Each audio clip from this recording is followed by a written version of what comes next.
সহিহ আল বুখারী কিতাবুল হুদুদ শাস্তি প্রয়োগের অধ্যায়ের হাদিস 6780 নম্বর হাদিস। وعن عمر بن الخطاب رضي الله عنه أن رجلا على عهد النبي صلى الله عليه وآله وسلم كان اسمه عبد الله وكان يلقب حمارا। سيدنا عمر الفاروق رضي الله عنه থেকে বর্ণিত, তিনি বলেন, প্রিয় নবীজির জামানায় এক লোক ছিল যার নাম ছিল আব্দুল্লাহ, কিন্তু মানুষ তারে গাধা বলে ডাকতো, চিনতো গাধা বলে তারে উপহাস করে ডেকে বেড়াতো। وكان النبي صلى الله عليه وآله وسلم قد جلده في الشراب। এই লোকটারে আল্লাহর হাবিব মদ্যপানের কারণে কয়েকবার বেত্রাঘাত করেছেন। ইসলামের প্রাথমিক যুগে মদ হারাম হওয়ার সময় ওই আগের অভ্যাসজনিত কারণে ছাড়তে পারেন নাই। শয়তানের ধোকায় মাঝে মাঝে মদ্যপান করতেন। وكان يضحك رسول الله صلى الله عليه وآله وسلم। তবে এই লোকটার একটা ভালো গুণ ছিল, তিনি আল্লাহর হাবিবকে হাসাতেন, নবীজির সাথে ফান করতেন। ভিন্ন বর্ণনায় আছে সাহাবীরা বলেছেন, ভাই রে, আমরা রহমতের নবীর সাথে তো কথা বলতে সাহস পাই না, তুমি নবীজিরে হাসাও।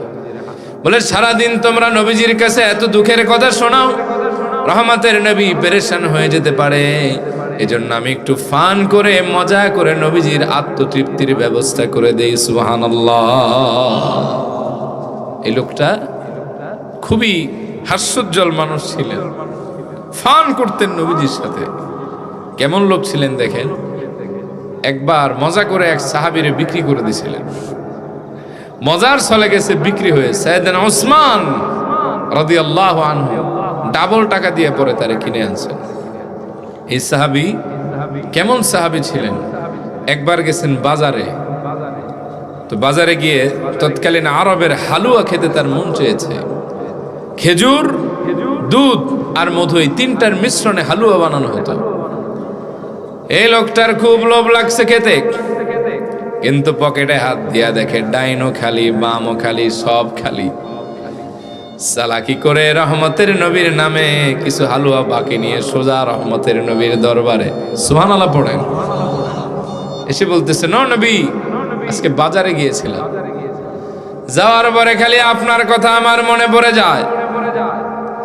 এই হালুয়া আপনারা ছাড়া আমি কেমনে খাই, আপনার জন্য আমি নিয়ে আসছি হাদিয়া।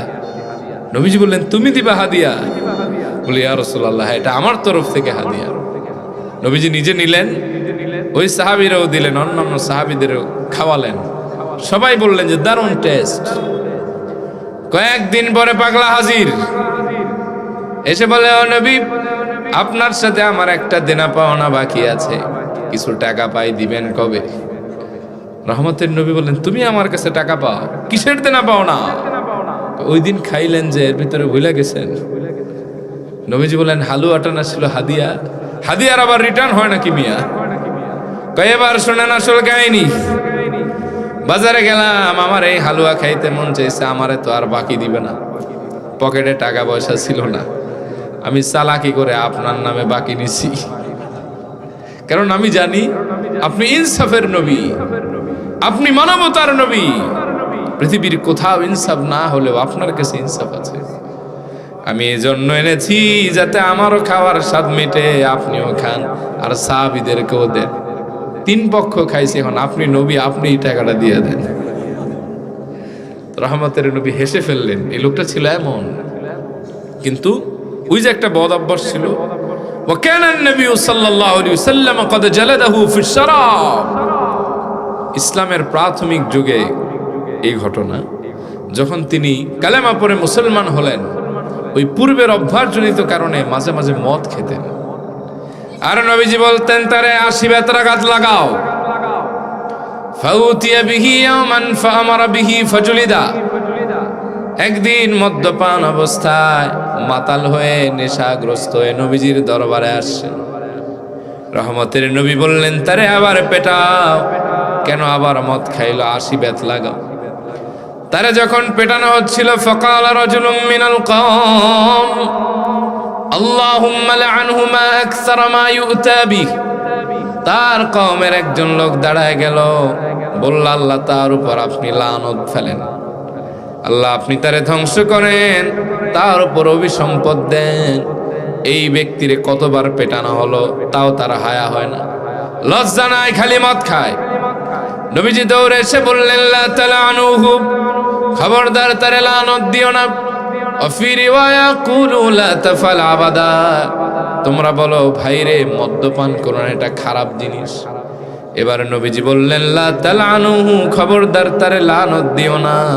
ফাওয়াল্লাহি ইন্নী মা আলিমতু ইন্নাহু ইউহিব্বুল্লাহ ওয়া রাসূলাহ, আমি আল্লাহর নামের কসম করে বলি, এই ব্যক্তির ব্যাপারে আমি জানি এই ব্যক্তি মদ খেতে পারে, আমার সাথে মজা করে আমারে মাঝে মাঝে কষ্ট দিতে পারে, কিন্তু জেনে রেখো আমি জানি, আল্লাহ আমাকে জানিয়েছেন এই ব্যক্তি তার হৃদয় দিয়ে আল্লাহ এবং তার রসুলকে সবচেয়ে বেশি ভালোবাসে। খবরদার তারে লানত দিও না। এজন্য কাউরে নিন্দার ব্যাপারে সাবধান হবেন, কাউরে অপবাদ দেওয়ার ব্যাপারে সতর্ক হবেন।